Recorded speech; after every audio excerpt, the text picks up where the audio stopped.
Tara mwiri wafura na tokorwo nake ndoĩ ati gutire kundu arathi tokorwo ndoĩ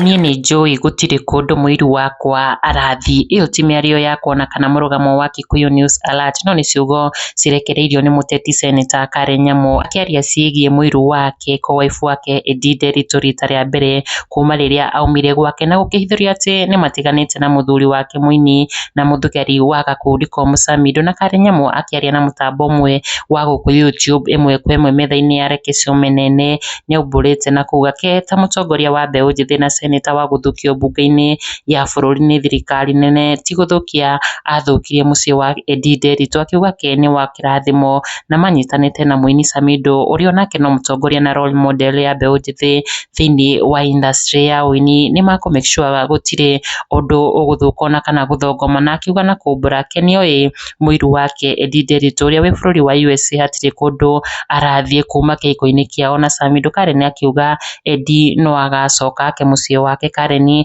akiumbũra both Edie Nderitu na Samidoh are in good terms mũgarũ na ũrĩa andũ makoretwo makĩheana ndeto na ndeto igagĩkorwo igĩtambio nenda-inĩ, na mũthia akĩhithũria na kuga ke na Samidoh nĩwe wake wa mũico na andũ matigeterere matigane kana mone Karen Nyamu na mũthuri ũngĩ. Ngĩkwĩhoya subscribe nĩguo twekĩra any update ũkamenyithagio ũrĩ wa mbere.